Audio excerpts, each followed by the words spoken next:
እውነቱን ለመናገር እንደው ሌላ ምክንያት ምን እንደሆነ አላቅም። ጎዳና ላይ ወጥቶ ምግብ የሚያስለምን ምንም ምክንያት የለም። ልዩ ፕሮግራም ጥቆማ። የአዲስ አበባ ከተማ አስተዳደር ከንቲባ የሆኑት አዳነች አቤቤ በቅርቡ በተናገሩት ንግግር ኢትዮጵያ ውስጥ ጎዳና የሚያስወጣ ችግር የለም ማለታቸው ይታወቃል። ይህ ንግግራቸው ለመሆኑ በኢትዮጵያ ሕዝብ ላይ መቀለድ ወይስ ያልታየን እውነት አለ? ባለፉት 8 ዓመታት የኢትዮጵያ ኑሮ ሁኔታ አስከፊነት እስካሁን ድረስ ምን ላይ ነው? ባለስልጣናት ሆዳቸው ከሞላ ለሕዝባቸው ማሰብ ለምን አቆሙ?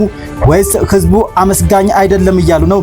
ሌሎች ዝርዝር ማብራሪያዎችን ዛሬ ማታ በተራራው ሚዲያ 2 ሰዓት ከነማስረጃዎቹ ይዘን የምንቀርብ ይሆናል።